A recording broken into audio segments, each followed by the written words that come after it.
movimiento ferrocarrilero se inició el 2 de mayo de 1958. Primero se dio por mejoras salariales e inmediatamente después por democracia sindical. Se inició también con la formación de la Gran Comisión pro Aumento de Salarios y se consolidó con la proclamación del Plan Sureste el 12 de junio y el estallido de paros a partir del 26 de ese mes. El 28 de junio, su primera gran manifestación en el Distrito Federal, es reprimida al finalizar por la policía y los bomberos. El ejército ocupó el mismo día todos los locales sindicales. A continuación, se hablará más sobre este movimiento social. Ante la persistencia y ampliación de la lucha, hubo elecciones sindicales, mismas que gana por abrumadora mayoría Demetrio Vallejo, militante del POCM, quien toma posesión como secretario general el 27 de agosto de 1958. El 25 de febrero de 1959 estalla la huelga en los ferrocarriles nacionales por la revisión contractual y se logra un acuerdo de aumento salarial. El 25 de marzo estalla la huelga en el Ferrocarril del Pacífico y en el Ferrocarril Mexicano, demandando un aumento similar, que es declarada inexistente, y un paro de solidaridad de media hora en los ferrocarriles nacionales. Al día siguiente, el sindicato propone al gobierno levantar los paros a cambio del cese a las violaciones del contrato colectivo, pero el 27 comenzaron los despidos y, aun cuando continuaban las pláticas con el gobierno, se procedió a la detención de Vallejo y los demás líderes sindicales. El ejército ocupó todos los locales sindicales e instalaciones ferrocarrileras, aprehendió a casi 10.000 trabajadores y luego fueron despedidos casi 9.000. El 3 de abril se reprimió en el DF una manifestación popular en apoyo a los ferrocarrileros y se detuvo a más de 300 personas. El paro siguió desorganizadamente hasta el 12 de abril, pero el día 15 el gobierno logró instalar una directiva sindical llamada Charra.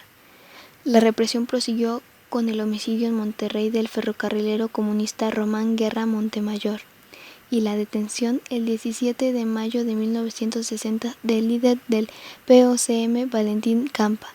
Se mantuvo varios años en prisión a 800 ferrocarrileros, 150 de ellos acusados de comunistas, incluido Demetrio Vallejo. Los antecedentes de este movimiento fueron el proceso de industrialización en México a finales del siglo XIX. Encontró un fuerte apoyo en la construcción del ferrocarril y en la expansión industrial en México durante el periodo de los 30 a los 60, lo que explica su crecimiento, y con ello el incremento de la masa de asalariados, alcanzando para ese entonces una plantilla de más de 100.000 trabajadores. La importancia de este sector llevó al gobierno de Cárdenas en 1937 a ponerlo bajo el control del Estado, y para poder llevar a cabo este proyecto utiliza el sindicato. En tanto logra que a través de este, los trabajadores abandonen sus intereses y se plieguen a los de la burguesía nacional. Un claro ejemplo de este trabajo antiobrero de la estructura sindical y del PCM, que en ese entonces compartía la conducción de la Confederación de Trabajadores de México, CTM, se presenta en la huelga ferrocarrilera rota en 1936, cuando Cárdenas rompe la huelga, aduciendo que requería movilidad para trabajar en el proceso de nacionalización. El sindicato se encarga de hacer pasar ese golpe y luego la nacionalización como triunfos. Algunas causas del movimiento ferrocarrilero fueron: el 1 de julio del 58 estalla de manera generalizada la huelga ferrocarrilera, que si bien el movimiento estalla por aumento salarial, rápidamente se convierte en movimiento democratizador del sindicato, que había caído en manos de dirigentes corruptos subordinados al Estado desde el charrazo de Díaz de León en 1948. El movimiento inicia con paros diarios de 2 horas hasta llegar a 10. A pesar de la intervención del ejército, el 14 de julio es nombrado Demetrio Vallejo secretario general. En febrero del 59 estalla otra vez la huelga por aumento salarial del 16% y violaciones al contrato colectivo de trabajo. El movimiento inicia en los ferrocarriles mexicanos y del Pacífico. El 25 de febrero la huelga en solidaridad paraliza todo el gremio. El 27 detienen, encarcela y torturan a miles de ferrocarrileros, Vallejo y Valentín Campa entre ellos, acusados de estar vendidos a la embajada de la URSS en México. Expulsan este pretexto a los funcionarios soviéticos y el gobierno reconoce de inmediato a un comité espurio para iniciar negociaciones y terminar la huelga. El sexenio de 1958 a 1964 se inició en plena efervescencia causada por la lucha sindical ferrocarrilera, que estuvo a punto de hacer temblar al sistema político, y en medio de una difícil situación económica que amenazaban con frenar el crecimiento en años anteriores. Por lo tanto, el gobierno de Adolfo López Mateos se propuso dos metas fundamentales. La primera consistió en fortalecer al sistema político, cuya solución estribaba en suprimir de raíz todo movimiento sociopolítico que amenazara la estabilidad del régimen. La otra meta, que era la reactivación de la economía, la cual estaba condicionada a que se cumpliera la primera. Por ello, los nuevos dirigentes políticos, que tras las luchas protagonizadas por las clases trabajadoras en 1958, habían aprendido que la represión no era el camino adecuado, sino que al contrario agudizaban todavía más conflictos. Optaron por apelar a otro recurso que resolviera el descontento laboral, y este estaría encaminado a buscar el mejoramiento del nivel de vida de los trabajadores como un factor que se consideró muy importante para lograr una paz social que permitiera el desarrollo económico. El gobierno lópez-mateísta se centró en un principio en la búsqueda de esa paz social y tomó varias medidas dentro de la vía elegida. En primer lugar, estimuló el mejoramiento de los salarios, beneficiando sobre todo a los trabajadores del sector industrial y de las empresas paraestatales. En segundo lugar, se esforzó por evitar que dentro de las organizaciones de masas, en particular en la de los obreros, adquirieran fuerza los líderes que no hubieran mostrado plenamente su lealtad al sistema político.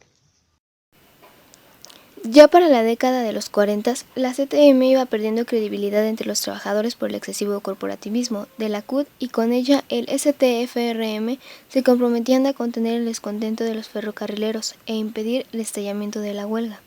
No aseguraban poder mantener el control, sobre todo por el propósito de destituir a la administración.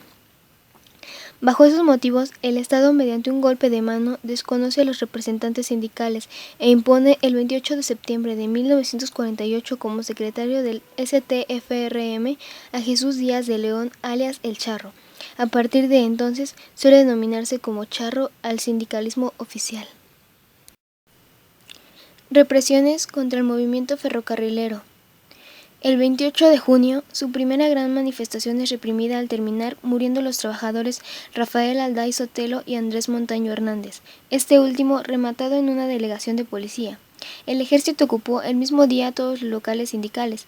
Siguieron los paros y tomas de locales sindicales por los trabajadores. El 2 de agosto, el ejército y la policía intervienen tomando los 4 locales de las secciones sindicales del Distrito Federal, lo que motiva el estallido de una huelga por tiempo indefinido. El 4 de agosto se realiza otra manifestación en la capital, que es reprimida con un saldo de 4 muertos, con lo que se desatan paros y huelgas de solidaridad, en parte de telegrafistas, maestros y trabajadores petroleros. Algunas fechas importantes dentro de este movimiento fueron 1958, febrero 4, un grupo de telegrafistas independientes del sindicato oficial inicia una serie de protestas para obtener un alumno de salario solicitado en septiembre de 1957. Marzo 7. Se interrumpen las pláticas para realizar el contrato de trabajo entre la Compañía de Luz y el Sindicato Mexicano de Electricistas. Abril 12. En una violenta acción represiva, la policía del Distrito Federal desaloja del Zócalo a maestros de primaria integrantes del movimiento revolucionario en Magisterio, encabezado por Otón Salazar. Mayo 2. Una comisión de Sindicato de Trabajadores Ferrocarrileros de la República Mexicana, integrada por representantes de cada sección, se reúne en la Ciudad de México para discutir con el Comité Ejecutivo General la iniciativa de un aumento de sueldo. Mayo 12. En lugar de los 350 pesos propuestos para el aumento de sueldo por los delegados ferrocarrileros de la República, los secretarios locales solicitan 200 pesos de aumento. Junio 26. Se inician los paros en ferrocarriles nacionales. Julio 1. El presidente Ruiz Cortines propone un aumento de 215 pesos, en un acuerdo que los ferrocarrileros interpretan como un triunfo de su movimiento. Agosto 2. Se inicia la represión contra los ferrocarrileros. Hay violencia y arrestos. En el despliegue intervienen agentes secretos, judiciales y policías uniformados. 1959. Enero 16. Nuevo emplazamiento a huelga por parte de los ferrocarrileros en demanda de revisión del contrato colectivo. Febrero 26. López Mateos afirma que el gobierno no tolerará ningún desorden.